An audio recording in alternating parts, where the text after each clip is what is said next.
de ahora en adelante, por ejemplo, determinar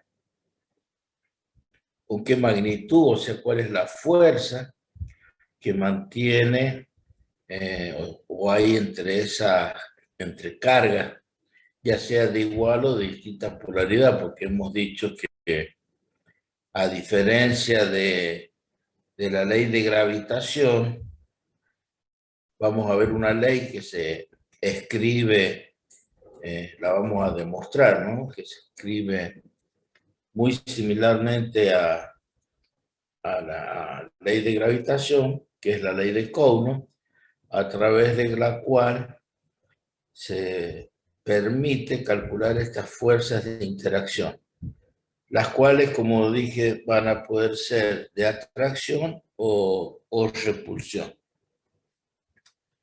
Yo voy a buscar aguárdeme un segundito, un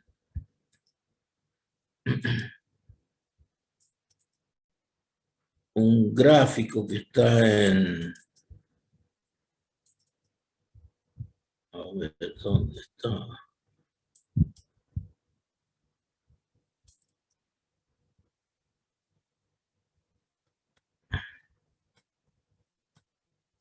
Está acá.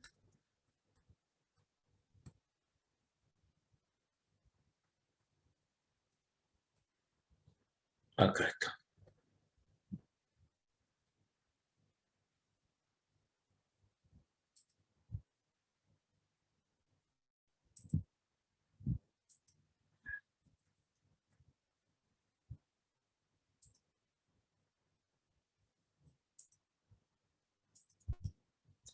Entonces, esas fuerzas que se dan acá, cuando hemos puesto de ejemplo las varillas que están una próxima a otra,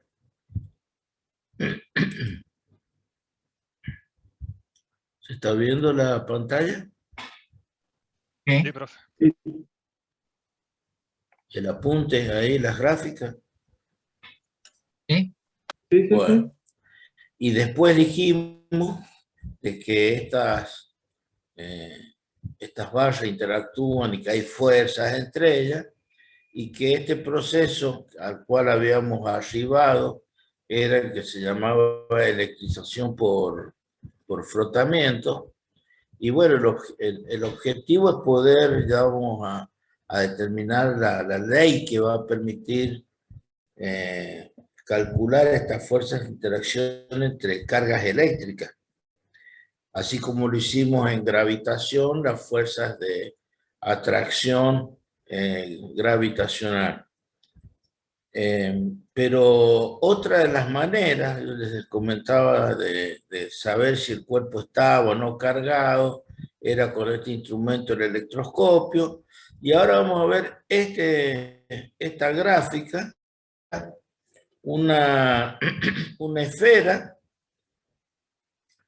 metálica, por ende es conductora, y una barra de vidrio, la cual tiene enroscadito acá un alambre conductor y rodea también a la esfera. Entonces, este tipo de electrización se denomina por contacto, porque ¿qué va a pasar? Esta barra de plástico que ha sido cargada o electrizada en primera instancia, cómo podemos cargar electrizar esta barra, frotándola. Entonces, ¿qué hacemos? Venimos con esta barra de plástico. Se supone que, por ejemplo, esa barrita, imaginémonos que es esta, ¿no? Que es el marcador, a ver ahí, y que el capuchoncito es un aislante, para que cuando yo lo tome con la mano, la carga no se vaya por donde, a través de mi mano, el cuerpo, y se vaya a tierra, que circule por el cuerpo, ¿no es cierto? Porque desde ahora ya tenemos que saber que la corriente circula, o las cargas circulan buscando el camino de menor resistencia. Entonces, si yo la tomo hacia esta barra que la he cargado por un extremo, las cargas se van a ir por mi cuerpo hacia la tierra. Entonces, tomándola debidamente a la barra y tocando el alambre de cobre, esas cargas van a circular y se van a ir a la esfera. ¿Sí? Si ahora la esfera, que eléctricamente era neutra, le he transferido un exceso de carga negativa. Si le acercase ahora a una barra nuevamente frotada con ya sea una barra cargada eléctricamente con carga negativa o positiva, sucedería esto. En este caso, como le acerco la barra con carga negativa y la esfera está con carga negativa, se produce una repulsión y se mueve, lógicamente, la esfera. Bueno, pasaría lo mismo si le acerco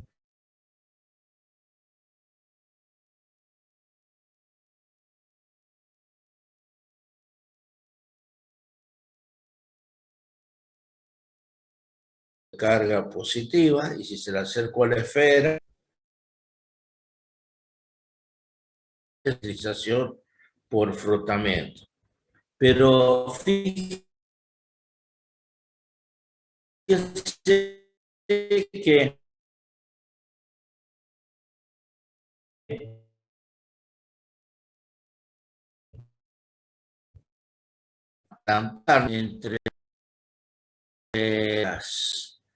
entre las barritas, en el espacio que las rodea, para que haya esa interacción. Bueno, adelanto eso que más adelante vamos a definir como el campo eléctrico. Esa interacción es debida al campo eléctrico. Pero ahora nos vamos a centrar en entender la ley que va a permitir calcular esas fuerzas de atracción o repulsión entre cargas eléctricas. Y eso lo hizo Coulomb utilizando, vamos a ver si podemos reducir esto. Ahí se ve completa la imagen. Esto es lo que se llama una balanza de torsión, ¿sí? O la balanza de Cavendish. Coulomb utilizó esta balanza, que también había sido prácticamente paralelamente en el tiempo por Cavendish, y consta de lo siguiente. Acá vemos que está pendiendo a través de este orificio esferitas que tienen distintos tipos de carga, ¿sí? Una esferita con azul, que supongamos que sea la carga positiva, y acá hay una fibra, esa fibra que pende de ella dos cargas, tiene la particularidad que cuando estas dos esferas se ponen sin tocarse, ¿no? O sea que una en cercanías de la otra, estas dos esferas rojas que están solidarias a través de este eje que la sostiene, va a girar y va a hacer que se mueva sobre esto que se llama, esto es la cabeza de torsión, se llama, ¿sí? Entonces, para poder mantener una cierta distancia acá entre las cargas que están puestas en interacción, acá se puede mover que es como un tornillito que está solidaria a la fibra para ejercer una fuerza de contraposición. Entonces, acá, en esta cabecita de torsión, hay una aguja que marca en forma indirecta una determinada cantidad que es la fuerza que está ejerciendo o cuánto voy a medir eso, pero lo que está parametrado sobre la cabeza de torsión no son unidades de fuerza, son grados. Esto acá se mide en grados. La agujita, yo lo tomo ahí arriba, lo hago girar para que acá se mantenga una determinada distancia, que la mido acá sobre esta reglita, y acá voy a tener un cierto ángulo. Es decir, mientras mayor es la fuerza de interacción entre las cargas, para mantenerlas separadas a una cierta distancia, mayor será el ángulo que tendré que girar esta cabecita acá para poder mantenerla a la misma. Por lo tanto, esta balanza no mide en forma directa unidades de fuerza, mide ángulos, también se miden ángulos, es proporcional esa cantidad de fuerza que hay que hacer para mantener esta distancia, medida en ángulos. ¿Se entiende hasta ahí? Ese es el principio de cómo funciona la balanza de torsión. No tenemos nosotros en el laboratorio una balanza para mostrarla, por eso después también, si ustedes quieren, en internet pueden buscar más imágenes de la balanza de torsión, lo buscan como balanza de torsión de Cavendish, seguramente les van a aparecer, es más, aparecen varias imágenes. Entonces, entre esas dos cargas que nosotros tenemos, ¿qué es lo que hizo Coulomb? Y acá vamos a ir en el paso a paso de lo que hizo Coulomb, y ustedes deben seguir esa historia de cómo se hicieron las experiencias para que al momento que tengan que rendir, no le toca la ley de Coulomb y ponen la expresión, la fórmula. Y esa no es la idea es conocer cómo fue el proceso o cómo se realiza las experiencias hasta llegar a la expresión final y qué validez tiene. Lo que hizo Coulomb en esa balanza de torsión fue colocando distintas esferitas cargadas y midiendo esa fuerza en forma indirecta. Porque él decía, bueno, si yo quiero mantener las esferitas separadas a una cierta distancia, con una determinada cantidad de carga, quedaban separadas a esta distancia y arriba tenía que girar la cabecita un cierto ángulo. Bueno, sacaba esa primera esfera, ponía otra esfera cargada a la misma distancia, pero con, digamos, manteniendo otra distancia, y arriba veía que tenía que girar un ángulo distinto. Entonces, en esa primera instancia, como las cargas que ponía en juego ahí, esas que se ven abajo, entre las que están unidas por la barrita, o sea, la de color rojo y azul, él observó que en primera instancia la fuerza electrostática, era aproximadamente igual a la inversa con la distancia al cuadrado que separaba esas cargas.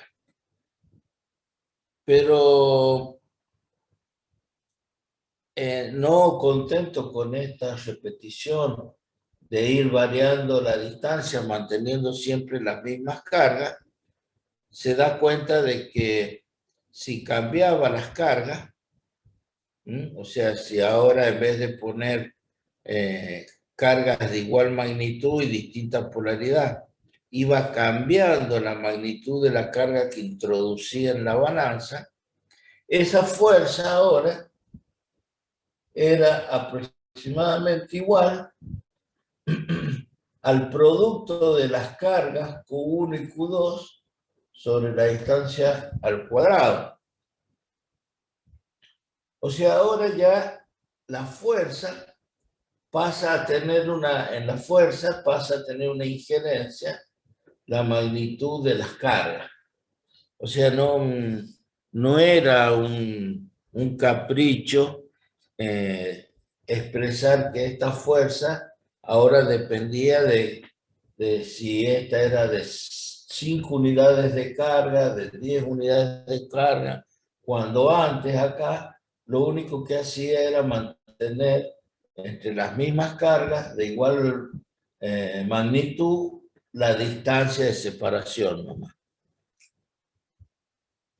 Y bueno, para pasar de una proporcionalidad a una igualdad, lo que hace Coulomb es establecer que va a ir una constante. En algunas bibliografías aparece como K o K sub E, una constante eléctrica que le llamamos, ¿sí? Y esta sería la famosa ley de Coulomb, donde K es una constante y si la comparamos con la fuerza que ustedes ya han visto de la ley universal de gravitación, G es la constante, acá es M1, M2, sobre la distancia al cuadrado. Pero ¿cuál es la diferencia? Que esta fuerza puede ser de atracción o de repulsión. Y va a depender de la polaridad de las cargas. Si las cargas son de igual polaridad, será de repulsión. Si es de distinta polaridad, va a ser de atracción. En cambio, esta solamente es de atracción. ¿Sí? No existen fuerzas gravitacionales dadas entre los planetas, por ejemplo, de repulsión, sino que son fuerzas de atracción. ¿Se entiende hasta ahí? ¿Alguna duda?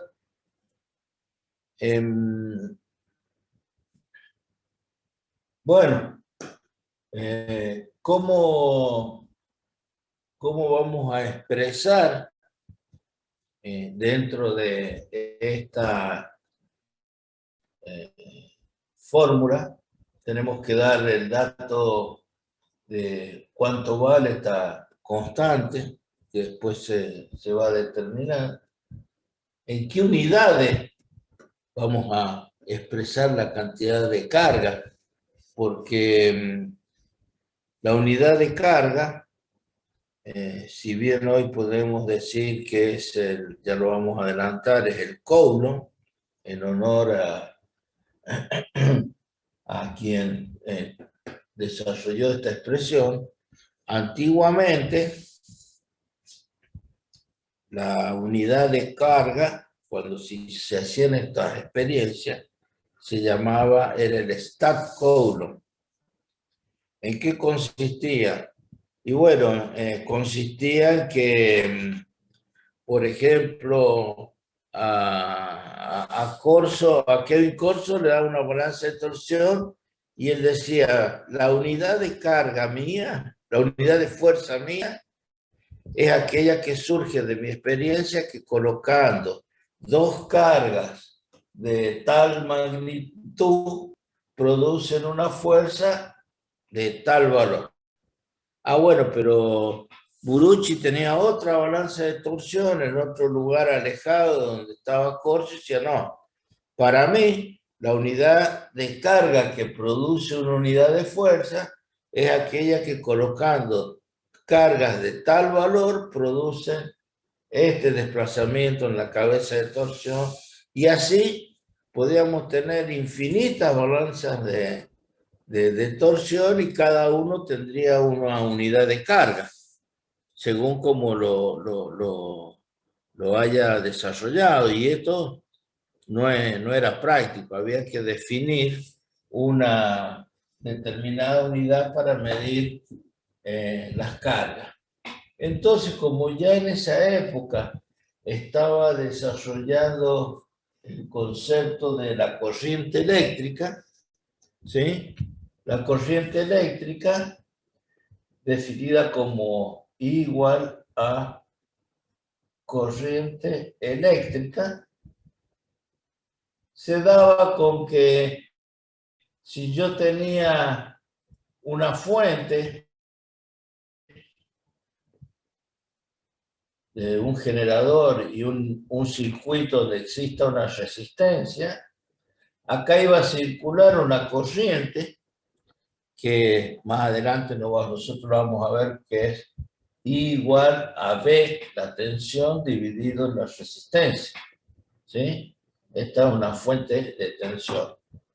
Lo voy a dibujar así como una fuente de tensión continua. De la representación de una fuente de tensión de alterna la van a encontrar así. Pero cuando es de alterna, la simbología es en minúscula la tensión y la corriente también es en minúscula. Pero en este circuito ya se conocía que había una circulación de corriente y que se medía, por ejemplo, acá, puedo poner un aparato, un amperímetro, ¿sí? Que mida la corriente. Y acá podía conectar en paralelo, así, un voltímetro que medía la tensión. Entonces yo acá en este amperímetro medía la cantidad de corriente que circulaba. ¿Y qué es la cantidad de corriente? La corriente eléctrica es un flujo, ¿sí?, de portadores de carga. ¿Sí? Los portadores de carga, cuando yo, si acá coloco una llave, cuando cierro la llave comienzan a circular por acá. Y alguno dirá, bueno, pero yo cierro la llave y la corriente viene por acá, ¿y por qué no se va por allá? Y porque este instrumento, en forma interna, tiene una resistencia que tiende a infinito, es como si fuese un circuito abierto, una resistencia muy grande. En cambio, la resistencia interna de este aparato tiende a cero, es muy chiquita. Ah, bueno, pero en esta expresión de la corriente, el voltaje se mide en voltios y la resistencia se mide en ohmios. Y eso da como resultado el ampere. Ah, entonces, como la corriente es un flujo de portadores de carga, dijeron, vamos a hacer uso de esta definición. Y vamos a decir que en un circuito tenemos la circulación Q, la cantidad de carga de un coulomb,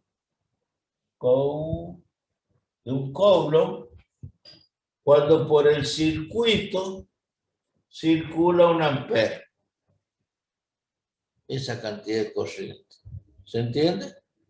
Entonces hacemos uso de la definición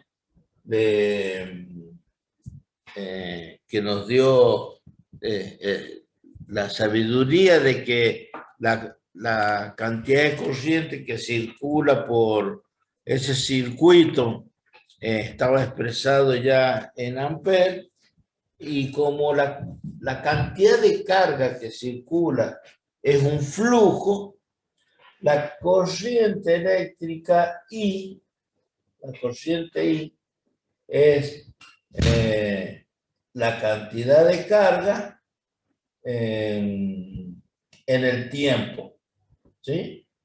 Cantidad de carga, vamos a poner acá, cantidad de carga que circula en el tiempo.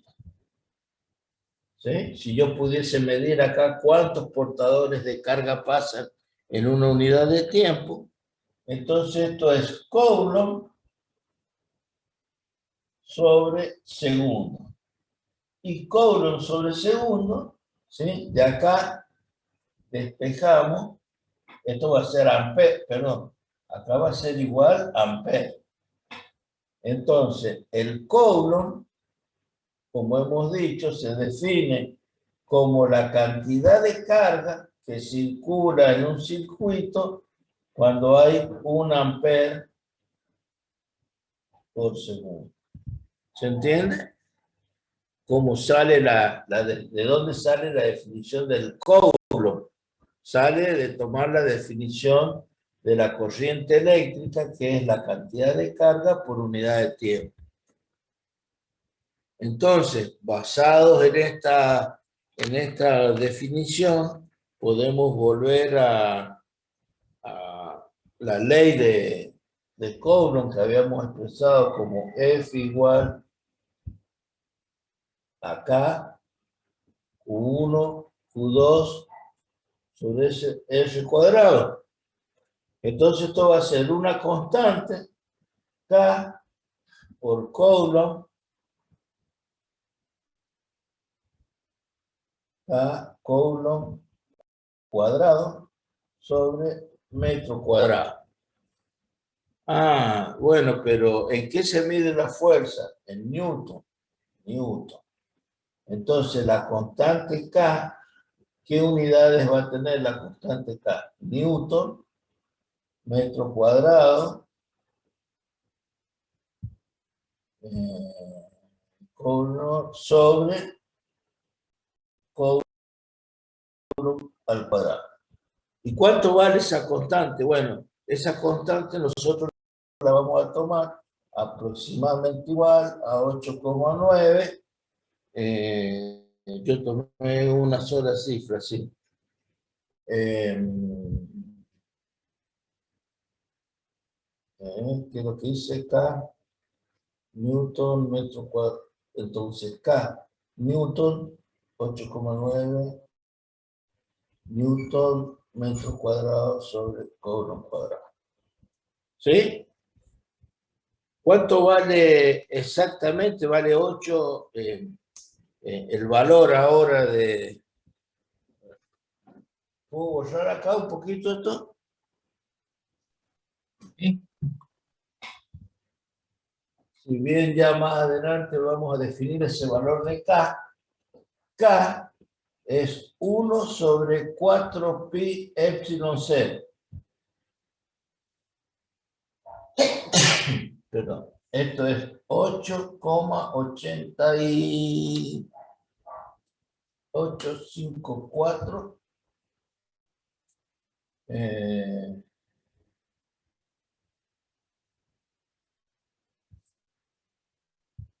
perdón.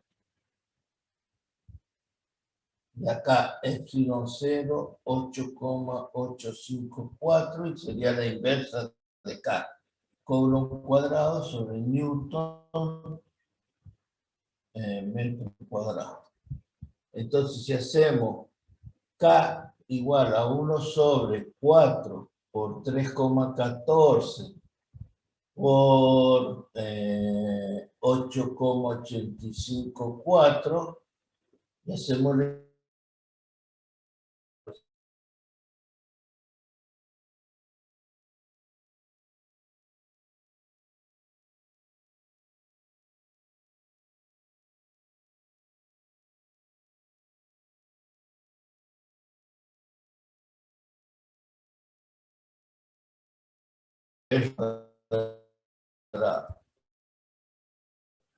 esa es la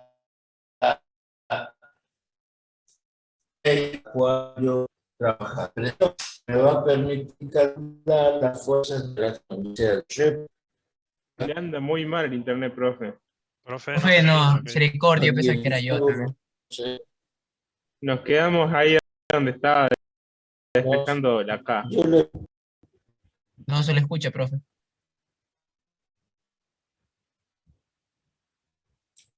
Ah, sí, bueno, hoy ha sido tremendo el servicio de... ¿Me escuchan? Se lo escucha cortado. Ah, Muy mal. se desconectó. F.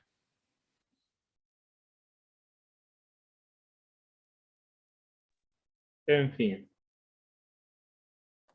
Escúchame, la carga de acá es 8,99 por día a la 9. Le falta la multiplicación. Eso mismo pensé yo.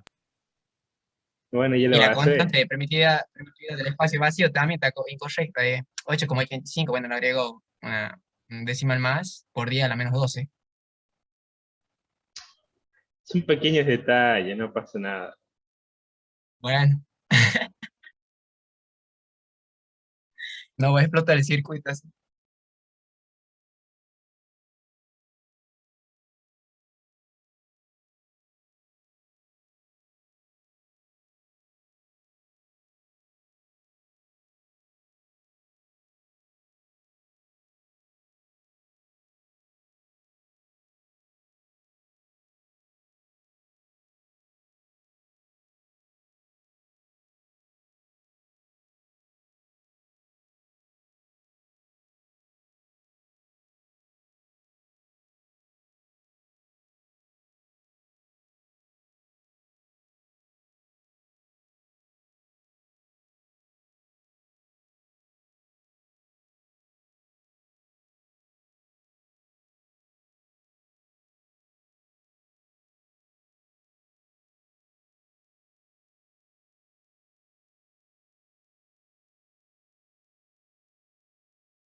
Hoy han jodido todo el día. Bueno, a ver, ¿a dónde habíamos quedado? ¿Hasta dónde habían? Hasta el principio del despeje de cada profe. ¿Acá? No, el Sí. de abajo. Sí. ¿Acá? Bueno, Bueno, yo escuché esta, hasta Y ahí. esta es aproximadamente. la expresión de la constante, que es 1 sobre 4 pi epsilon 0. Ustedes ya conocen, epsilon 0 es la permitividad. Tiene este valor, 8,854 coulomb cuadrado, newton metro cuadrado. Y si hago los reemplazos, llego a que el valor de la constante es 8,9 aproximadamente. Entonces, la expresión, dije, de la ley de Coulomb para trabajar va a ser F, la fuerza de interacción o repulsión, 1 sobre 4 pi epsilon 0, o acá sería 8,9, ¿no? Por Q1, Q2 sobre R cuadrado. Y alguno de ustedes dirá, bueno, pero ¿y qué tiene que ver el epsilon 0? Bueno, en la balanza de Cavendish, las cargas no están sumergidas en aceite, ¿no? Hay aire, esta es la permitividad del vacío del aire. Entonces, nosotros tenemos que introducir en el cálculo de esta fuerza el medio, ¿sí? Si fuese aceite o si fuese cualquier otro elemento en el cual las cargas están interactuando, tendríamos que colocar el épsilon relativo, ¿sí?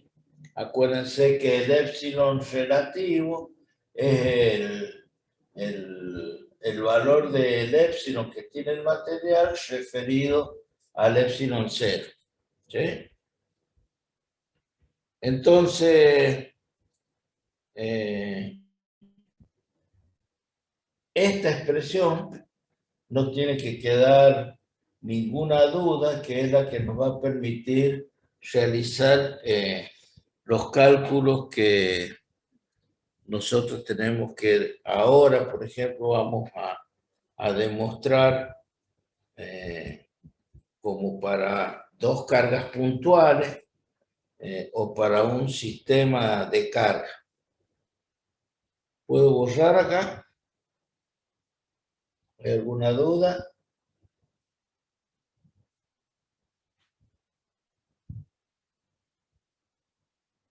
No, no tengo dudas. Ya.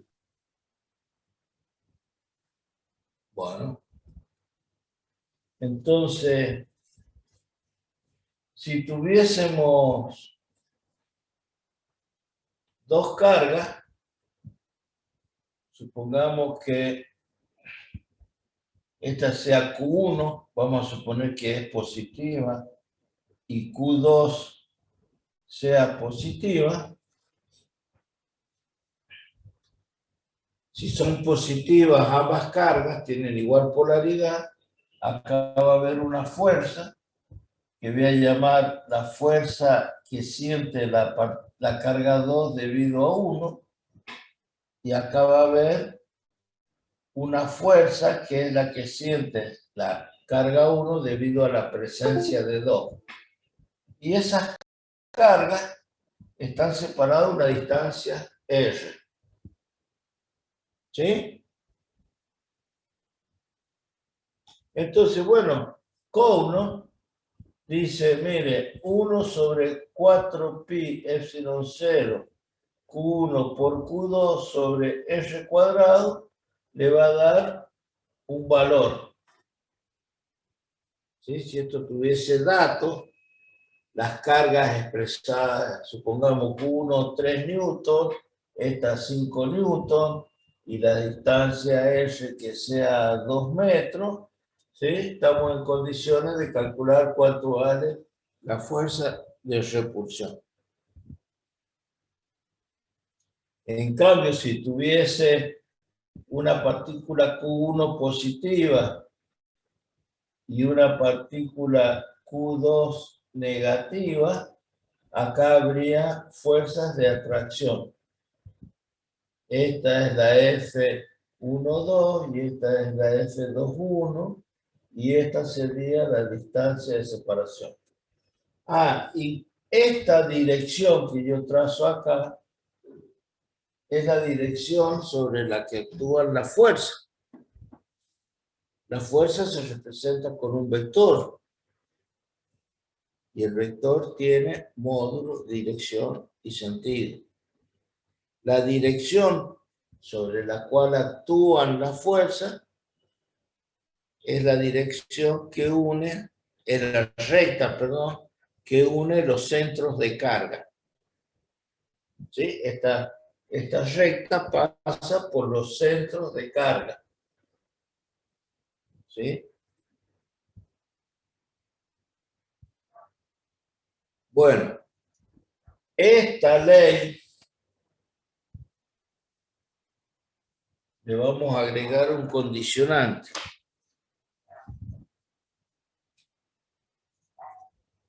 Válida únicamente para cargas puntuales. Para cargas puntuales. Entonces, no es que yo voy a tomar la ley de Coulomb y la puedo aplicar a cualquier distribución de carga. No. Tengo una restricción. Coulomb dice, esta expresión solamente la aplico para cuando las cargas son puntuales.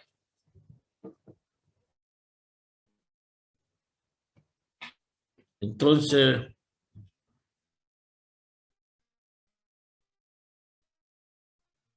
¿puede decirme si sabe cuándo las cargas son puntuales?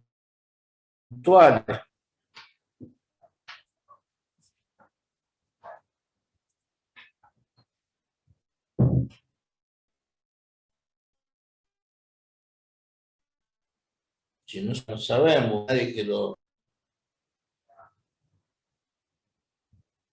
nadie sabe. ¿Cómo, profe? Profe, ¿se le corta? Acá estoy poniendo Se corta, estoy no se lo poniendo escucha una bien. condición.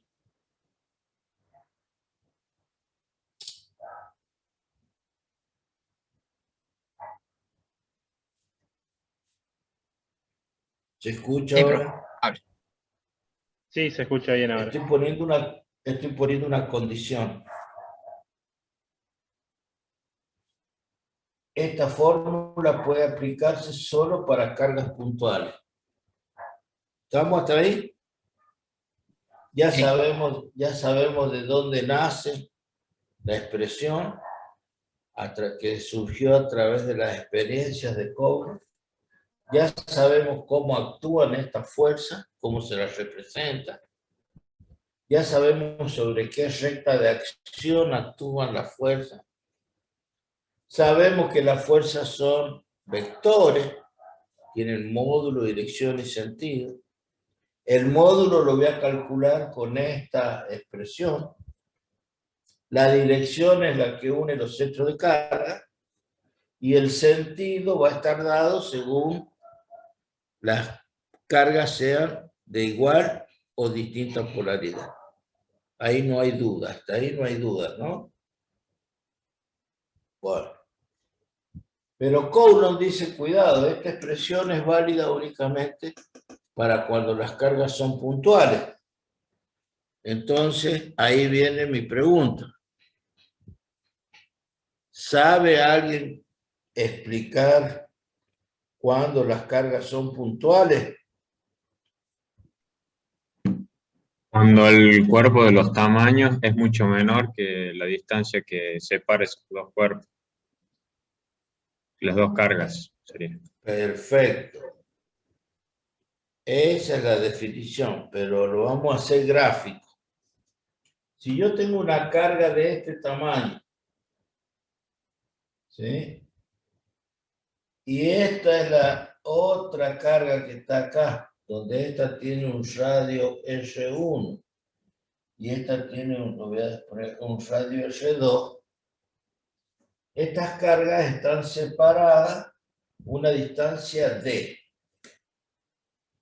Entonces yo tengo que comparar la distancia de separación con el menor de los radios.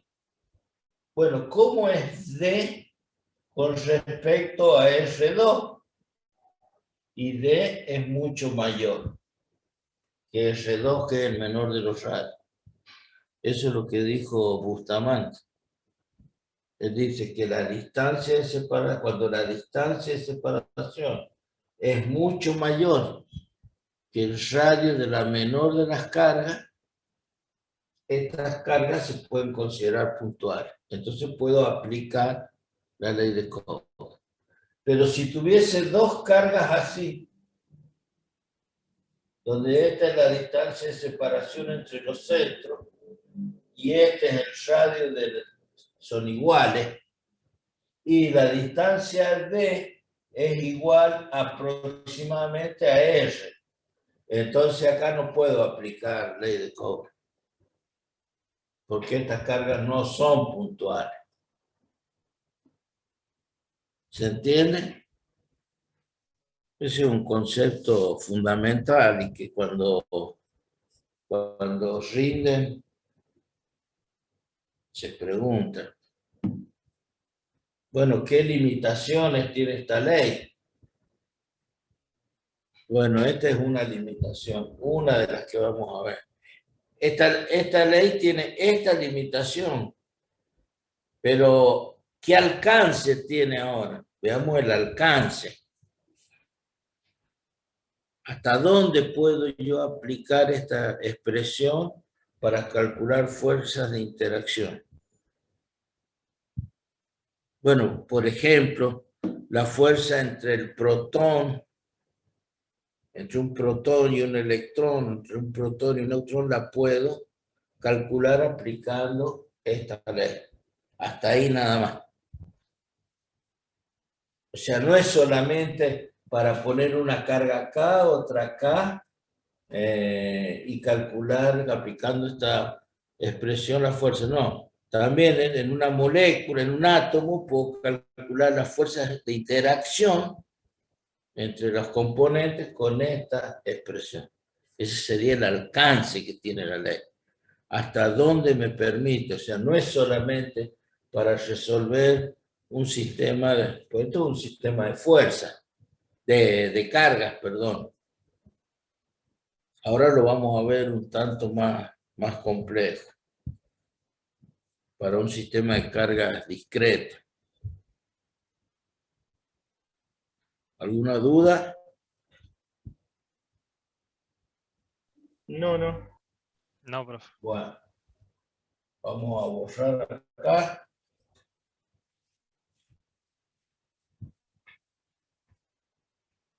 Y vamos a suponer, y digo suponer porque el espacio no me lo permite, ¿no? Pero vamos a poner que esto sea Q1, Q2, Q3,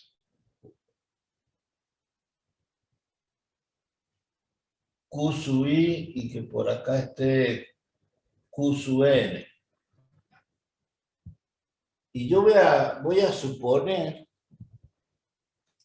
vamos a poner así, que esta sea Q2 y esta sea Q1. Voy a suponer, esta la voy a correr, Q3. Voy a suponer que todas son positivas para facilitarme el dibujo, pero ya van a ver por qué. Y vamos a suponer que todas estas cargas, esto es un sistema de cargas puntuales. Yo estoy asegurándome que sean puntuales. ¿Sí? Esto es una representación gráfica de un sistema de cargas puntuales. Entonces, a alguien se le ocurre preguntar en este punto P del espacio,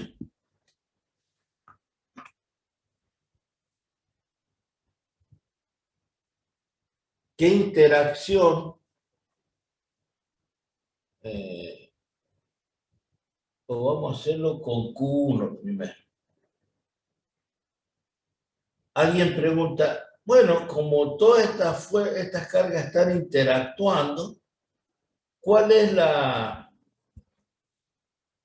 fuerza que siente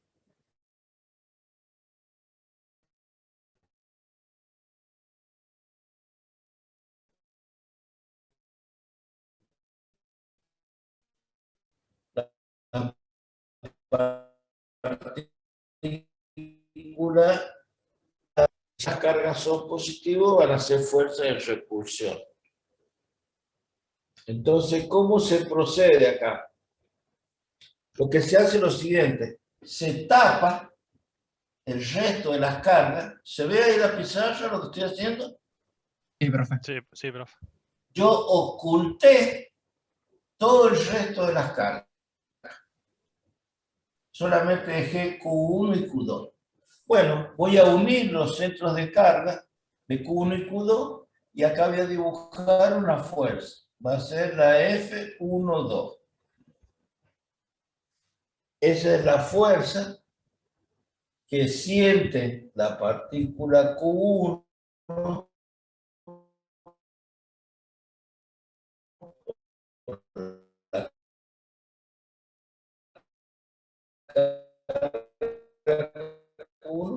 debido a la presencia Esto es válido por el principio de superposición. Ahora voy a tapar Q2 y tapé Q sub I, Q sub N.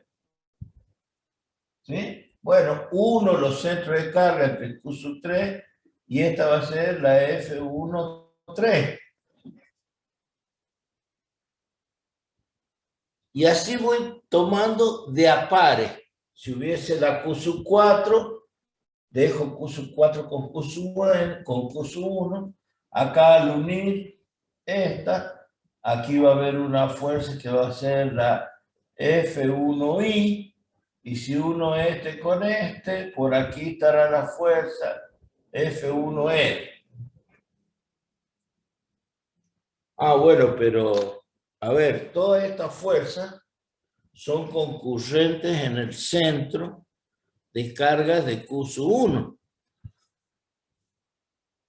Entonces yo puedo decir que la fuerza total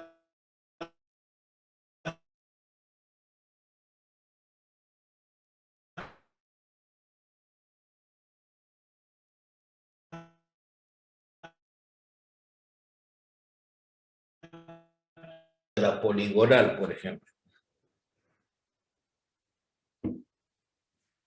¿Cuánto vale F1,2? Y F1,2 vale K Q sub 1 por Q sub 2 sobre R1,2 al cuadrado. ¿Cuánto vale F1,3? Y vale K Q sub 1 Q sub 3 sobre R1,3 al cuadrado. Y así, ¿cuánto vale F1N? K Q sub 1 Q sub N sobre R1N al cuadrado. Estos son los módulos. Estos son los módulos. Y podré encontrar la fuerza total. Fuerza total, la sumatoria de I igual 1 a N de las F sub I. ¿Sí? ¿Se ve ahí? ¿Se entiende? Entonces acá he resuelto un sistema de fuerza, de carga,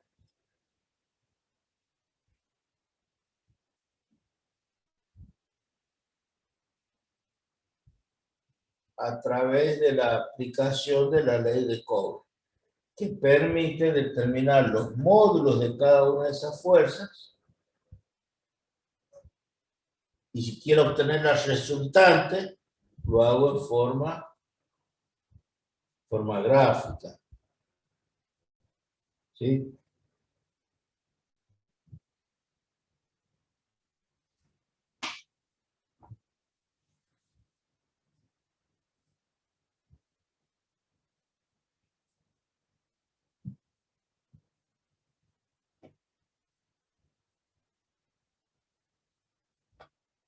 ¿Se entiende? Profe.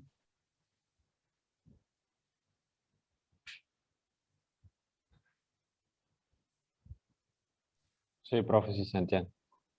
Bueno. Sí, profe.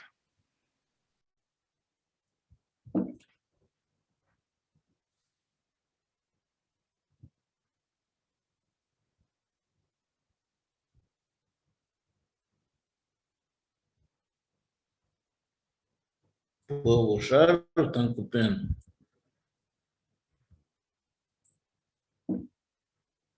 Borro.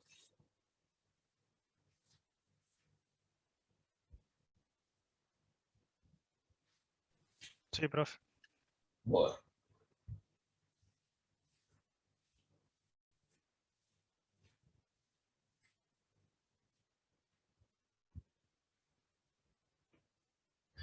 Recién cuando dibujamos estas cargas, Q1, Q2, que están separadas a una cierta distancia, no voy a colocar fuerzas porque no le he dado la polaridad, pero si volvemos al caso en que ambas son positivas, F2,1, F1,2.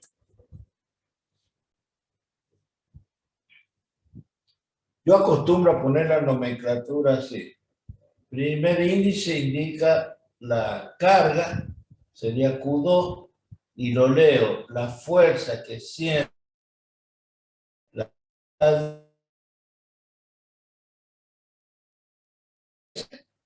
¿con quién interactúa? Con nadie. ¿Puedes repetir, profe, que se cortó? Digo que la nomenclatura acá puede ser distinta a la que encuentren en alguna otra bibliografía. Yo acostumbro a poner el primer índice, la fuerza que siente, en este caso, ¿por qué puse F2,1? Porque es la fuerza que siente la carga 2 debido a la presencia de 1. En otras bibliografías pueden poner, si fuese F1,2, diría la fuerza que imprime la partícula 1 sobre la partícula 2. Es indistinto, porque cada uno ocupe la nomenclatura con ciertos criterios. Ahora, si no existiese la carga 1, esta carga Q2 no tiene con quién interactuar, no existiría esta fuerza. ¿Sí? ¿Se entiende? Sí, profe. Bueno, pero ¿por qué interactúan esto? ¿A través de qué? ¿Qué es lo que hay acá en el medio? Supongamos esas barritas que dijimos están acá, son distintas porque una tiene capuchón rojo, la otra es negro, una es carga positiva o negativa. ¿Y por qué interactúan? Dependiendo de la cantidad distinta, ¿sí? Se van a atraer. ¿Y qué hay en el medio? Hay en el medio algo que yo no lo veo. Hay algo que interviene que se llama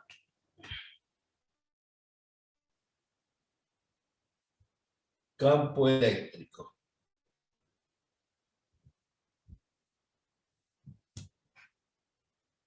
Y nosotros lo vamos a definir haciendo una analogía con lo siguiente.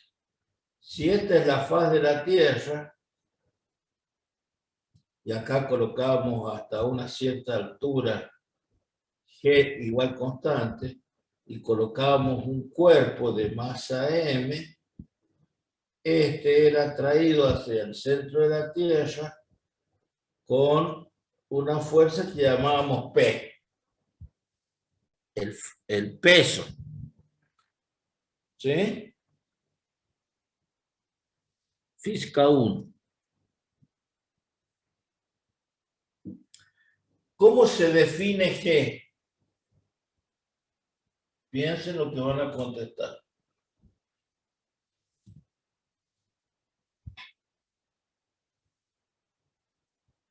Están rindiendo física 1, por ejemplo. A ver. ¿Cómo se define G? Mire, todo lo que ha hecho en el examen hasta ahora está bien. Depende de lo que conteste si lo vamos a probar o no. Un ejemplo, una pregunta clave. ¿Cómo se define G? Pasapalabra. Pasapalabra. Pasapalabra. Bueno, recurso el año que viene. Le vamos a quitar ¿cómo se llama? La regularidad. Así les va con el famoso pasapalabra. ¿Cómo decimos G?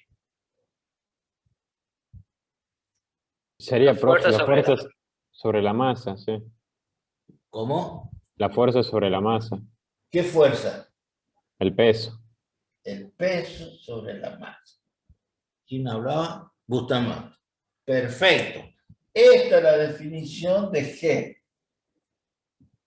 G es un campo gravitatorio que hasta cierta altura H, para nosotros, a los efectos de cálculo, lo consideramos constante. Pero es el peso por unidad de masa. Bueno, entre dos cargas eléctricas, yo tengo que definir un campo, porque acá hay un campo en ese intersticio, que lo voy a denominar con la letra E. Bueno, ese campo E se va a definir como la fuerza eléctrica por unidad de carga Q sub 0. O directamente no vamos a considerar como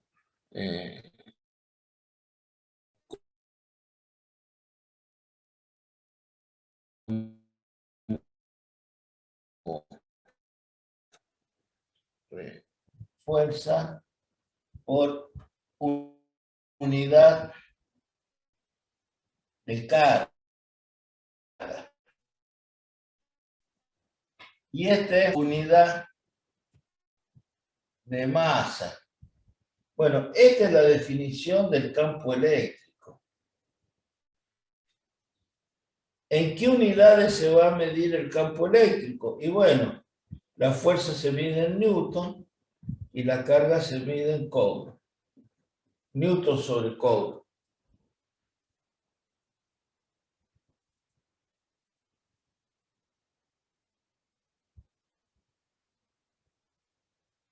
Entonces ahora aparecen dos problemas, dos situaciones que les va a tocar resolver a ustedes. ¿Hay alguna duda hasta acá? No.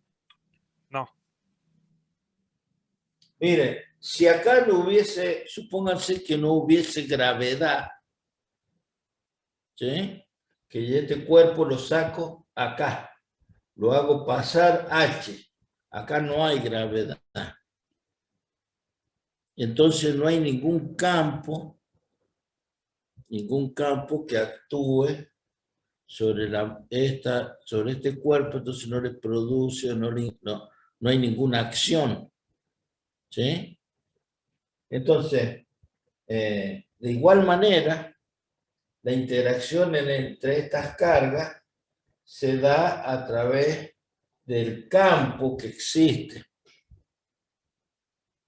Y ustedes dirán, bueno, ¿cómo aplico acá o cómo calculo el campo eléctrico? ¿De qué manera voy a calcular ese campo?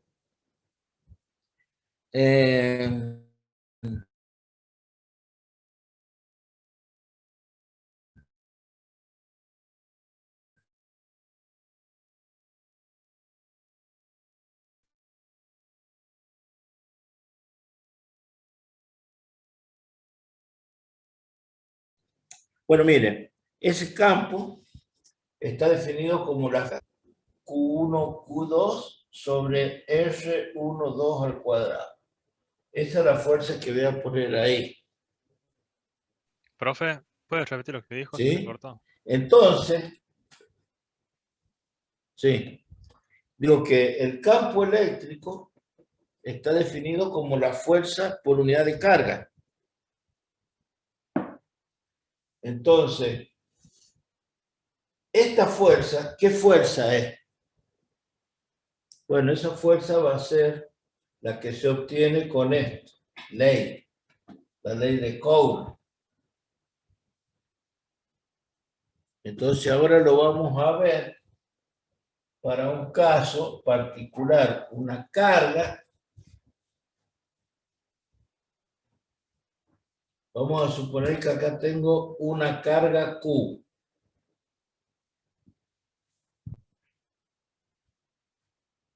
Y acá tengo el infinito.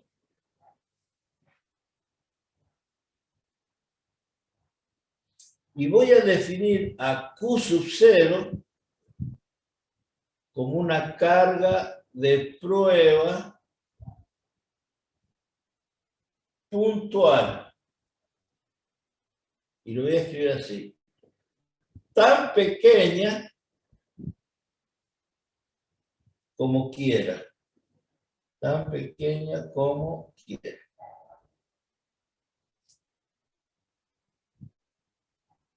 Entonces la voy a poner acá, a Q sub 0.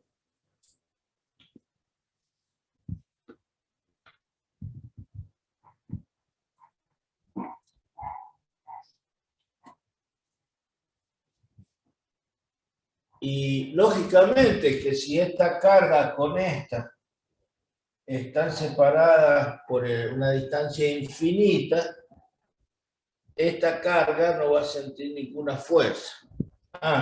Y a su vez la voy a considerar siempre, discúlpenme, siempre positiva.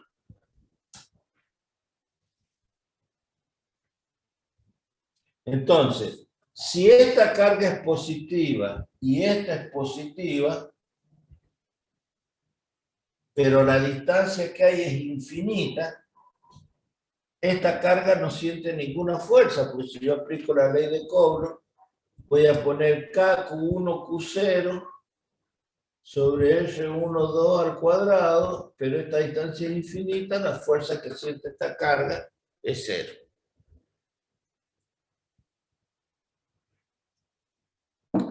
Pero ahora voy a traer esta carga desde el infinito y la voy a poner acá, a una cierta distancia, R. Ahora Q sub 0 está acá. Bueno, como esta carga yo la hago tan pequeña como quiero, yo sé que son puntuales porque esta distancia, R, es mucho mayor que el radio de la más pequeña, que es esta. Q sub 0 es una carga que tiene un valor tan chico como yo quiera. ¿Cuánto más chico? Y como mínimo 10 veces. O sea, si esta vale 10 Coulomb, esta tiene que valer 1 Coulomb, como mínimo. ¿Por qué? Porque si esta vale 10 y esta vale 3, ya esta no la puedo despreciar con respecto a esta, porque es comparable. ¿Sí? Pero si esta vale 10, esta vale 1, y bueno, ya en el sistema la puedo despreciar, porque si no pasaría a ser parte del sistema. Bueno, entonces calculemos cuánto sería la fuerza, y la fuerza de interacción entre ellas, como son positivas, aquí va a haber una fuerza F. F va a ser KQ por Q sub 0 sobre R cuadrado. Y el campo eléctrico es fuerza por unidad de carga. Entonces, el campo eléctrico E va a ser KQ Q0 KQ Q0 sobre R cuadrado sobre Q0 igual a KQ Q0 sobre R cuadrado Q0, simplifico, y el campo eléctrico es K por Q sobre R cuadrado. O sea, que esta carga puntual produce un campo eléctrico que tiene una variación E en función de R, así. Una función igual a 1 sobre X cuadrado. Lo podemos poner, mejor dicho, así. E igual a 1 sobre R cuadrado, porque K y Q son constantes. ¿Se entendió? Entonces este es el cálculo del campo eléctrico que produce una carga puntual.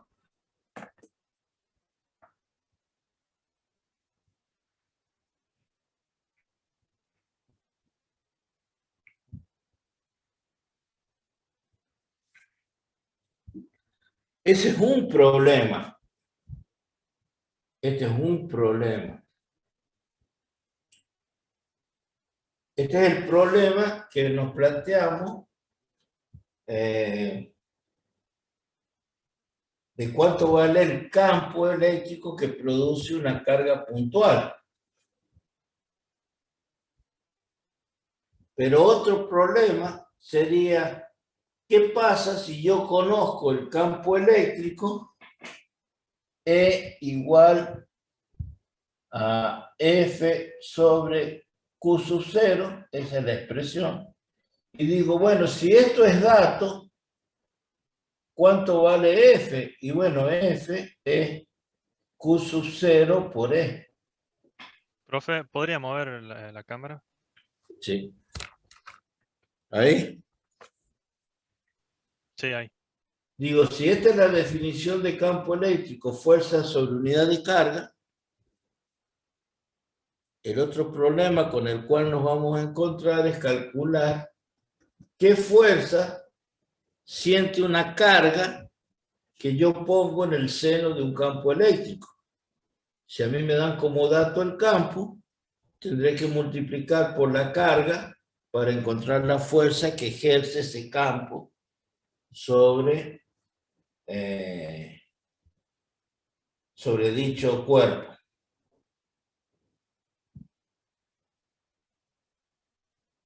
¿Sí? Y bueno, esto es equivalente a lo que es P igual a M por G. Si a mí me dicen que la gravitación en cierto punto del espacio es de tal valor, porque varía con la altura y me dan a cierta altura el valor de G, y me dice, bueno, averiguo el peso o la fuerza de atracción que ejerce ese campo sobre esa masa y lo calculo así. Recuerden que siempre estamos haciendo una analogía entre lo que es la definición del campo gravitacional con la definición del campo eléctrico.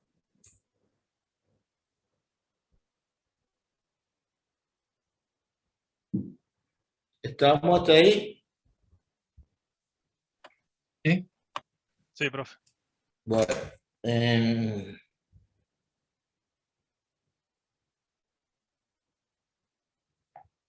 Pero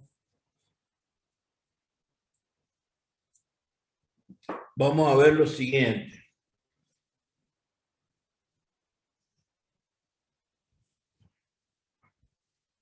Nosotros hablamos de esa carga puntual Q sub 0 y yo vengo y la pongo acá, Q sub 0. Acá va a haber una fuerza. Por ende, si yo sé que acá alrededor, esta carga Q, alrededor de ella existe un campo, si F es igual, perdón, si E es F sobre Q, ¿sí? Si existe una carga, existe campo eléctrico. Sí o sí. Si hay carga eléctrica alrededor, existe un campo eléctrico. Entonces, yo voy a colocar acá Q sub 0. Pero después la voy a colocar acá. La voy a ir corriendo en distintos puntos y el procedimiento va a ser el mismo. La traigo desde el infinito. ¿Y cuánto vale el campo eléctrico en este punto? Y el campo eléctrico vale F por Q sub 0. ¿Cuánto vale en este punto? Bueno, Q1 los centros de carga. Y como esta distancia que yo estoy haciendo o estoy graficando es la misma, es una circunferencia, que tiene un radio R, y acá el vector campo eléctrico va a tener la misma magnitud que acá. Y acá también va a tener un vector de la misma magnitud, y si lo pongo acá, también va a tener la misma magnitud. Si lo pongo acá, y también va a tener la misma magnitud. Y estas líneas que estoy dibujando, que las podría dibujar de color rojo, si lo pongo ahí, tendré que unirlo. Son las líneas de campo que representan al campo eléctrico. ¿Cómo son esas líneas? ¿Cómo se llama esta distribución de líneas? ¿Sí? ¿Cómo, profe? ¿Cómo se llaman las líneas? Me pregunto. Esta distribución de Líneas de líneas. campo. Son Sí, línea de campo. salientes. ¿Qué distribución tiene? Si esta fuese una rueda de bicicleta, ¿estos qué serían? Los rayos, que diríamos. Entonces, ¿cómo se llama esta distribución? Radial. ¿Cómo sería esta distribución? Pregunto. No, no lo escucho bien, profe, se me corta. Tengo mala conexión yo también. Recién, ¿qué dijiste? Que esto tiene una distribución ¿cómo? Dije radial, si no me equivoco. Radial, exactamente. Esta distribución de líneas de campo se llama radial. Entonces, yo podré tener líneas de campo que sean así. Tendré líneas de campo que son así. O podré tener líneas de campo que sean así.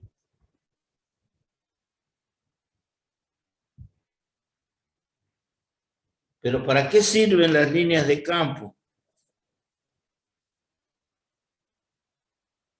Sirven para representar El vector campo eléctrico. el campo eléctrico en el espacio. Pero si yo tengo este campo y este, no puedo sumar las líneas de campo para obtener un campo resultante. Porque las líneas de campo no se utilizan para operar analíticamente. Solamente se utiliza para representar al campo en el espacio. Y ya vamos a ir aprendiendo de cómo se representa un campo radial, cómo se representa un campo que sea constante, ¿sí? Y retomando el concepto que ustedes vieron en la física 1, si este fuese una trayectoria y quisiéramos representar la velocidad instantánea, se representaba con un vector tangente, ¿sí? Bueno, ahora si este es un campo eléctrico y esto que está en azul fuese una carga Q sub 0, esto sería F igual a Q sub 0 por E. O sea, que la fuerza se representa siempre tangente a la trayectoria del campo. Acá sería coincidente, la fuerza estaría así. Acá la fuerza estaría así. ¿Por qué? Porque la fuerza siempre es tangente a la línea de campo. Fíjese acá, acá tengo el campo, pero la fuerza tiene la misma dirección del campo. Entonces, cuando yo tenga una carga puntual, ahora voy a hacer esto. voy a dibujar mi campo eléctrico, lo voy a representar en el espacio así. Esta es la carga Q. Si fuese una carga, esta es positiva.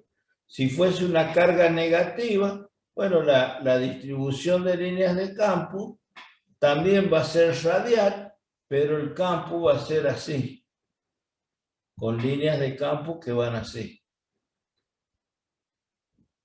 ¿Por qué? Porque se supone que si acá he puesto Q sub 0 y esta es Q negativa, las fuerzas de atracción tienen que ser dirigidas. La fuerza es de atracción, acá la fuerza es de repulsión. Ya se estará dando cuenta que para poder entender esto tengo que saber todo lo anterior. Cómo le vamos agregando. De a poquito vamos agregando cosas y vamos avanzando en los conceptos. Bueno. ¿Se entiende hasta acá? ¿Hay alguna duda? Repito. El campo se representa a través de sus líneas de campo. No se opera con las líneas de campo, no se opera, repito, porque muchas veces crean la confusión de que conociendo cómo es la distribución del campo, pueden sumar las líneas de campo y no es así. Con las líneas de campo no se opera analíticamente. Les voy a hacer un ejemplo.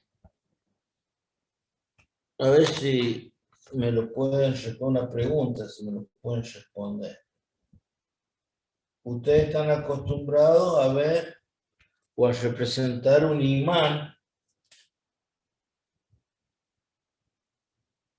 de esta manera, ¿no es cierto? ¿Se ve ahí? Sí. Bueno, estas son las líneas de campo magnético.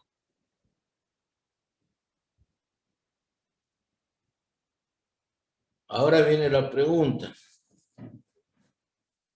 ¿Dónde es más intenso el campo magnético?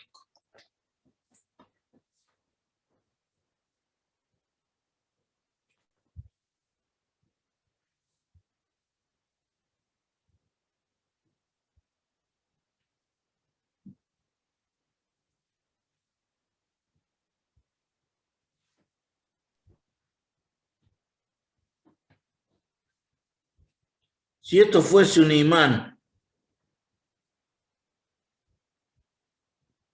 ¿dónde tendría la mayor intensidad el campo? En el medio. ¿Puede ser en el centro?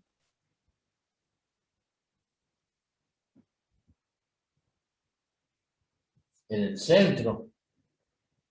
Sí, estoy haciendo lógica en el tema de la Tierra. Iba a decir en los polos. Por ahí viene el tema. Sí, serían los polos, por ejemplo, en su dibujo de donde surgen las líneas que usted hace. ¿No sería de ahí? Acá, en los polos, tengo la mayor intensidad de campo. ¿Por qué? Porque la cantidad de líneas de campo por unidad de área, o sea, si yo tomo una unidad de área y cuento cuántas líneas de campo tengo, ¿sí? La cantidad de líneas de campo por unidad de área representa o nos da una idea de la intensidad del campo. En un espacio en donde yo tenga mayor concentración de líneas de campo, voy a tener mayor intensidad. Entonces, fíjense, este campo que nace por acá, así, y se van abriendo las líneas de campo, La pregunta es, ¿dónde es más intenso este campo? ¿Acá o acá abajo? Abajo, a donde se juntan las líneas de campo. Abajo, porque tengo mayor concentración de líneas de campo. Entonces, si yo coloco un plano acá, así, supóngase que fuese, a ver, se ve ahí, que el celular fuese, o con otra cosa, acá. Si yo colocase esta hoja ahí, ¿sí? Estas líneas de campo la están atravesando a esta área. Entonces, la cantidad de líneas de campo que cortan el área me va a decir cuán intenso es el campo. Pero fíjense, si yo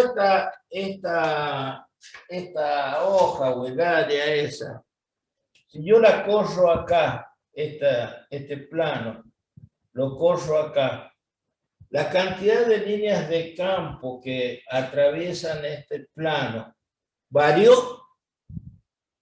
No, no hay variación.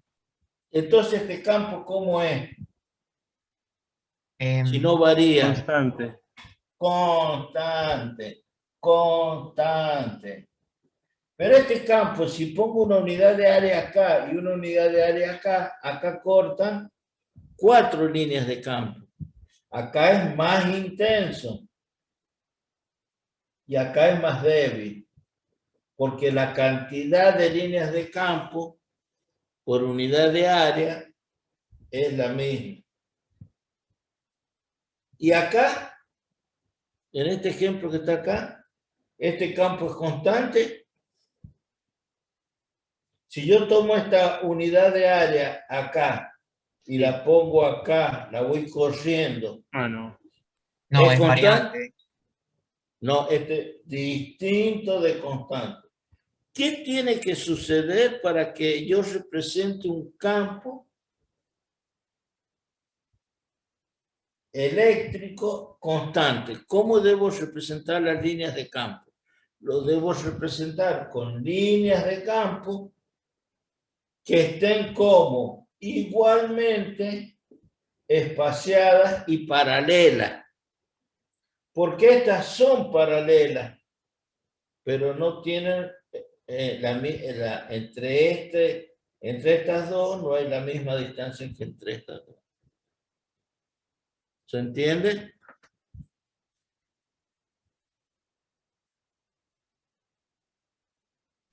Sí. Entonces, cuidado cuando se les pida representar un campo eléctrico a través de sus líneas de campo. A ver, aquí arriba vamos a graficar. Si para esta carga puntual dijimos que la ley de variación es así, E en función de R,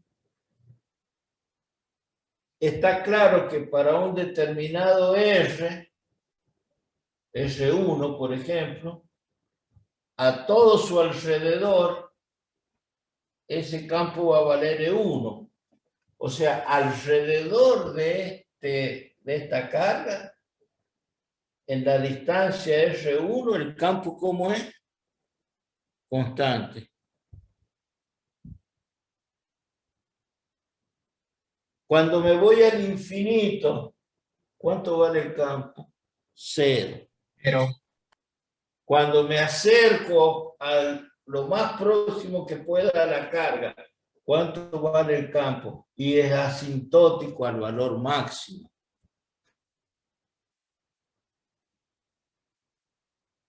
Eso me lo dice el estudio de las funciones cuando ustedes han estudiado análisis matemático.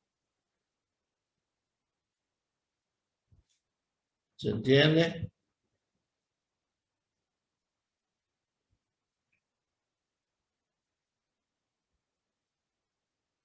Leandro, Sí, profe. pareció una vizcacha en la noche. Se te ven los ojitos, el brillo nomás. Ahí corro las cortinas. Es que No, si estás como así, no te digo porque es que a me veces hace, pasan familiares. no, ya sé, te digo, me hace acordar cuando sabemos ir al campo, así que buscamos que se vean, que le brillen los ojitos cuando alumbramos, ¿viste? Se va alumbrando con un reflector y cuando le brillan los ojitos, pues digo que se te ven, yo por lo menos te veo los ojitos nomás. Sí, tengo esta lámpara, pero No, no te preocupes, no, apagar si es una joda. Bueno, ¿se entiende hasta ahí? ¿Estamos claros con todo lo que venimos desarrollando? Por el momento sí, sí. profe. ¿Podemos borrar? A mí no me quedó muy claro el último análisis que hizo. Cuando es asintótico, ¿sería que se acerca más al campo? O... Porque, a ver, yo no puedo ir acá al centro de carga. El valor que me da acá, el valor máximo, es el que me da el cálculo del valor del campo como la fuerza por Q sub 0, será el valor de donde voy a partir. Yo lo estoy haciendo en forma genérica acá. ¿Sí? Lógicamente que el campo, si lo tengo que calcular entre dos puntos distintos, un punto será acotado acá y otro punto será acá. Y ahí graficaré la función 1 sobre R cuadrado. ¿Sí? Bien, profe. ¿Y esa fórmula de la de campo es igual a la fuerza sobre la unidad de carga? Porque ahí Sí. puso fuerza por una multiplicación y arriba una división. No, yo dije, perdón, sí, acá. Está bien la aclaración. El campo es fuerza sobre unidad de carga. Y de ahí la fuerza es el campo por Q sub 0. Está bien la aclaración.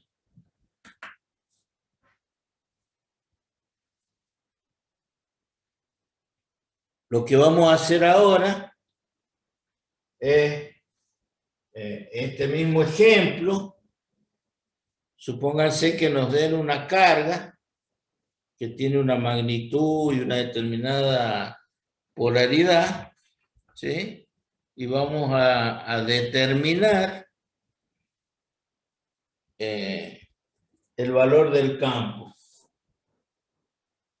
Entonces,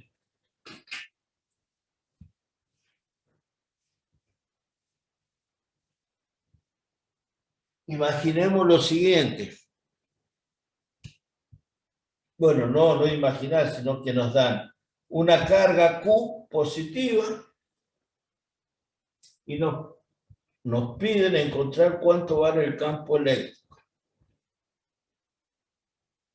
Bueno, el procedimiento que hay que hacer para encontrar el campo eléctrico es saber que el campo es la fuerza sobre unidad de carga.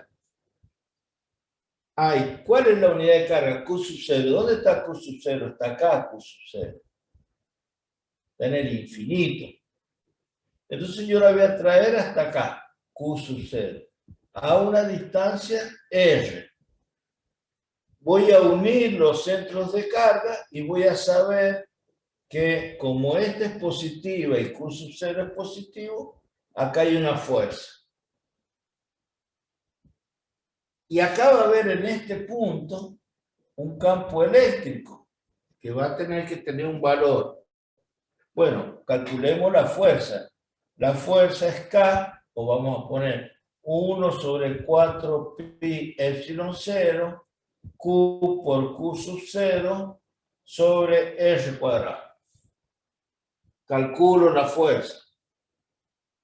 ¿Cuánto va a valer el campo eléctrico? Y va a valer la fuerza sobre la unidad de carga igual a Q0 sobre R cuadrado dividido en Q0 igual a KQ por Q0 sobre R cuadrado Q0 y esto es K por Q sobre R cuadrado.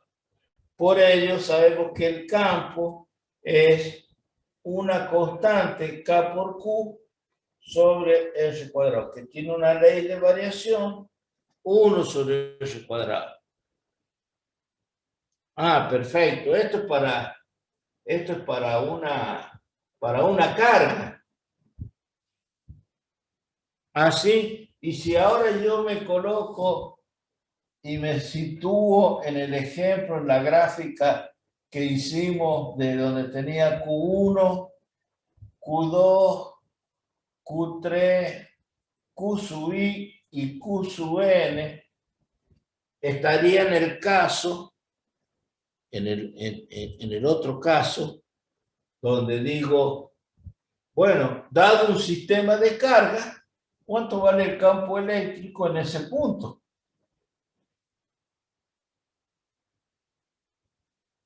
¿Cómo hago para resolver ese problema? Y bueno, es muy sencillo, ya lo hemos hecho recién. ¿Puedo borrar? Ya lo hemos hecho recién. Porque, ¿qué voy a tener que hacer? Bueno, vale el principio de superposición. Tapo todas las cargas y dejo una sola, Q sub 1. ¿Cuál es el campo que genera Q sub 1 en este punto? Y bueno, voy a traer Q sub 0 desde el infinito y lo voy a poner ahí. Lo voy a unir y este va a generar un campo E1. Voy a tapar Q1 y el resto me va a quedar, perdón, me va a quedar Q2 y voy a unir y este va a tener un E2 y así sucesivamente. Entonces, ¿cuánto vale E1? E1 vale F1 sobre S1 al cuadrado. ¿Cuánto vale E2? Y vale F2 sobre S2 al cuadrado. ¿Cuánto vale E sub n? Vale F sub n sobre Rn al cuadrado. Ah, entonces de acá, esto es que F1 voy a hacer una sola. F1 es K, Q1, Q0 sobre R1 al cuadrado. Por lo tanto, E1, ¿cuánto vale? Y bueno, vale K, Q1 sobre R1 al cuadrado, porque se simplifica sabiendo que E1 es F1 sobre S1 al cuadrado. Y entonces, sumando miembro a miembro, el E total es la sumatoria de los E sub I de I igual 1 a N. Esto es vectorial. Esto es el módulo de un campo, campo que produce Q1 sobre este punto del espacio. ¿Y cómo los debo considerar a los campos? Y los debo considerar cada uno con su signo. ¿Sí? Acá yo considero todos positivos para no...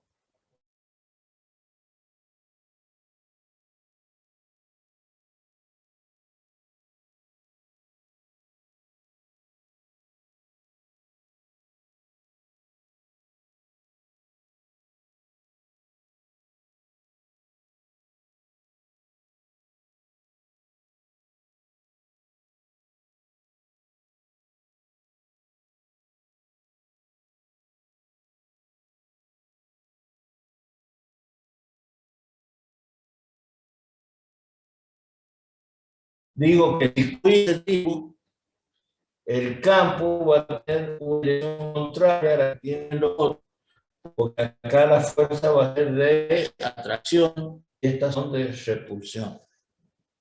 Siempre teniendo en cuenta el cálculo, el concepto de la ley de Coulomb, ¿no? Cómo se calcula. La fuerza es un vector, módulo, dirección y sentido.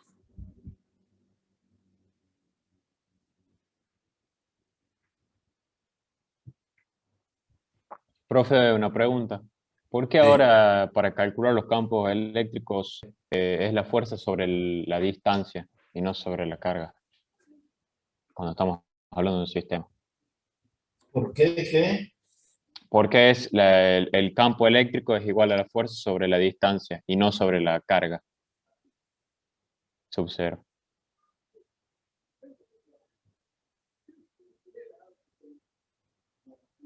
Usted pone E1 igual a F1 sobre la distancia. Acá. No, El campo. cuando calcula cada campo eléctrico, digamos. Ah, sí, es verdad. Ah, tienes razón. Ah, perdón, esto es sobre Q. Tienes razón, pero muy bien. Q1, Q2, Qn. Muy bien. Equivocación del profe. Aquí lo puse bien y acá no.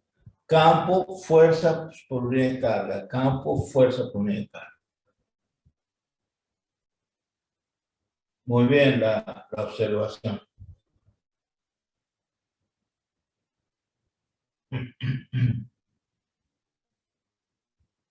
Bueno, y podré, cuando obtenga el valor total, podré representar cómo es la ley de variación del campo resultante.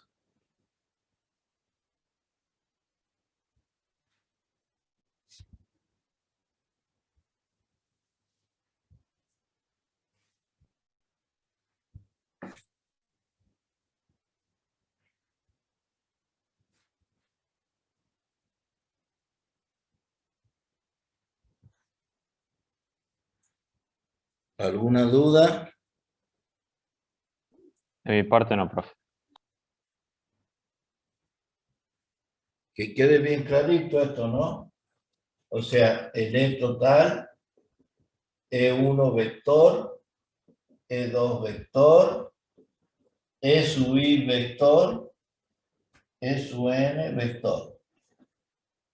Es una suma vectorial. Los campos eléctricos son vectores.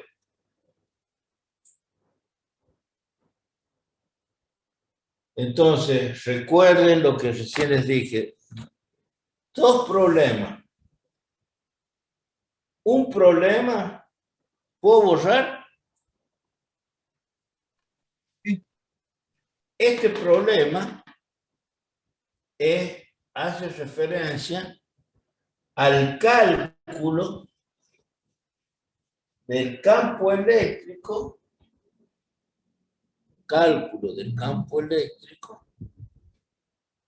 producido por un sistema de carga discreto. ¿Sí? Pero puede haber otro problema en donde ahora a mí me den la distribución de líneas de campo, me digan, mire, usted tiene este campo en el espacio, o este.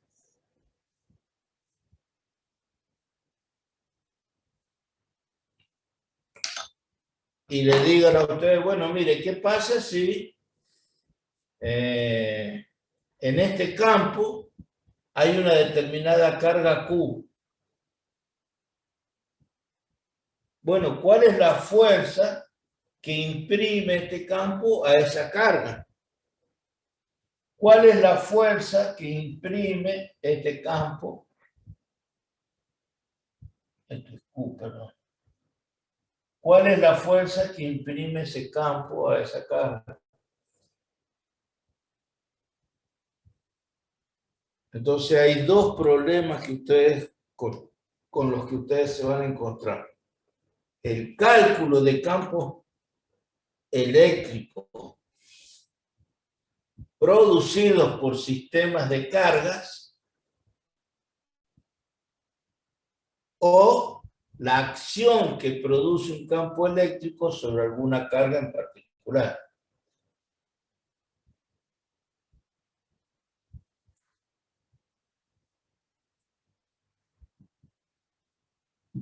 A tener bien claros esos conceptos, porque de esos conceptos se deducen o se realizan los problemas que les vayan a pedir en un práctico, en un parcial, ¿sí? Y en la teoría las respuestas correspondientes.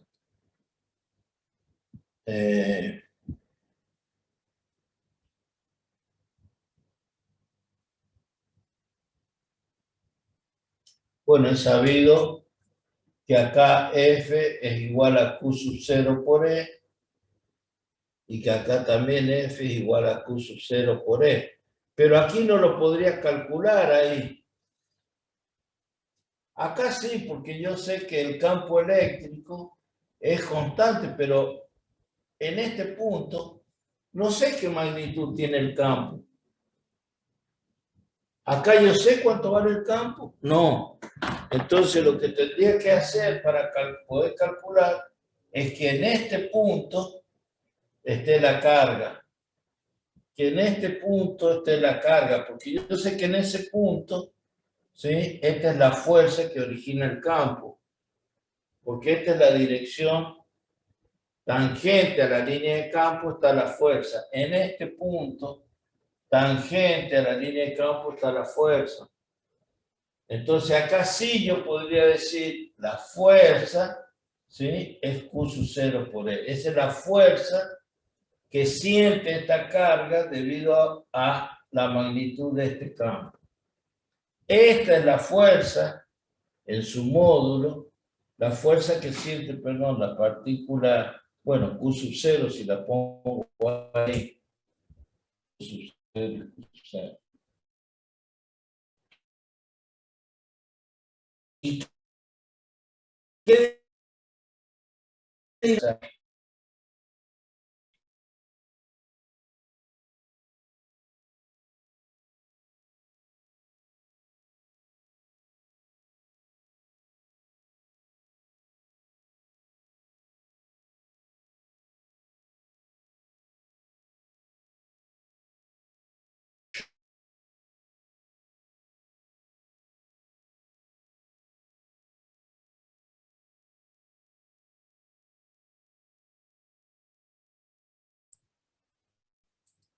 Repito, dos problemas distintos. La fuerza, los campos que producen sistemas de carga y la fuerza que originan los campos sobre partículas cargas que en su seno.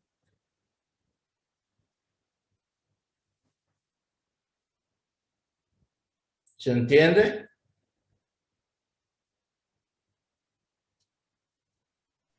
Sí, profe. ¿Alguna duda?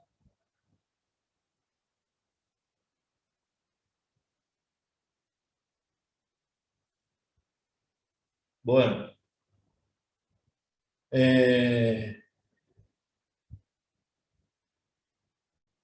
Yo les dejo como inquietud para la próxima clase que me digan, estos son sistemas discretos,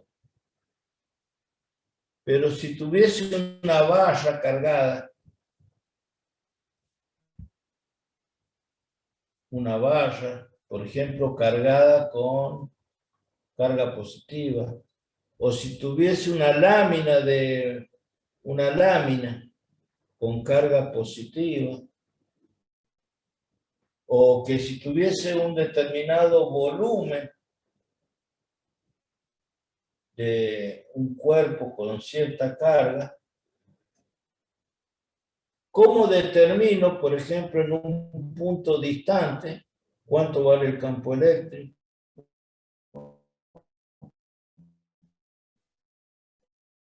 ¿Cuánto vale? Estos son sistemas continuos. Este es un sistema de carga discreto.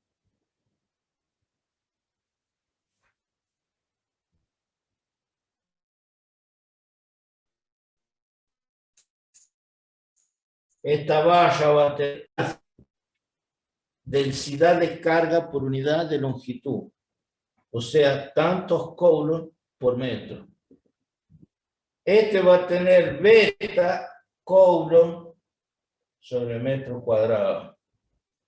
Densidad de carga o cantidad de carga por unidad de superficie. Y este va a tener gamma, tantos Coulomb por unidad de metro cúbico, de volumen.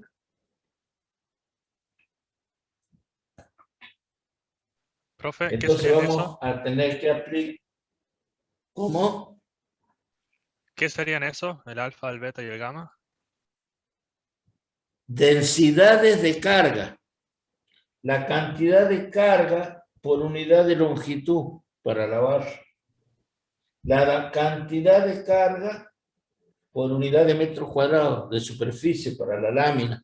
Y la cantidad de carga por unidad de volumen para este cuerpo. Pero acá vamos a tener que aplicar, van a tener que aplicar los conceptos del análisis matemático. ¿Cómo hago para calcular el campo eléctrico ahí? ¿Cómo calculo el campo eléctrico ahí? ¿Cómo lo calculo ahí? Yo se los dejo como inquietud para la clase del lunes. Pero no arranquemos el lunes que yo pregunte y termine diciéndolo yo, ¿no? Yo voy a decir, a ver, Corso, explique la barra. ¿Cómo era? Sebastián, le voy a decir, explique el volumen. Joana, la superficie.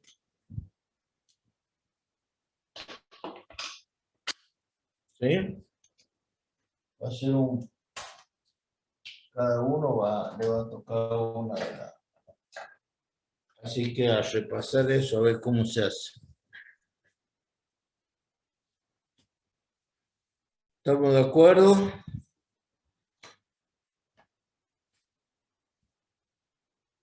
¿Alguna duda? No, profe. No, profe. Bueno. Yo los dejo acá, 15 minutos antes. Ahora tenemos reunión de consejo departamental. Que tengan buen fin de semana, que estudien mucho.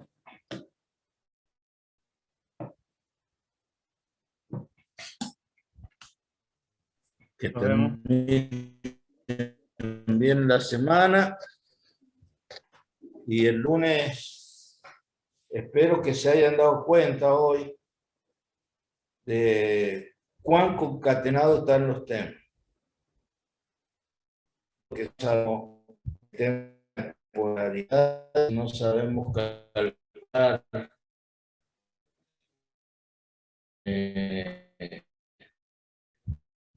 no podemos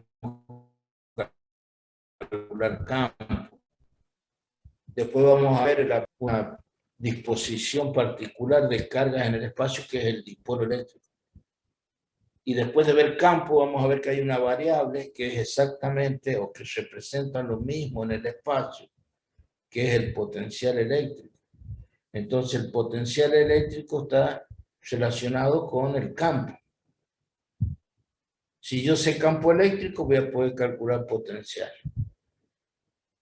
Pero para calcular potenciales tengo que saber cómo se calcula una fuerza, cómo se calcula un campo para llegar al potencial. Y después vamos a ver capacitancia, que la capacitancia es la relación entre la carga y el potencial. Pero si no sé carga eléctrica y no sé potencial, que para poder llegar al potencial tengo que saber fuerza, tengo que saber campo eléctrico y tengo que saber la relación entre potenciales, no voy a saber capacitancia. Todos los temas están relacionados uno con otro. Y en el medio están estos tipos de situaciones.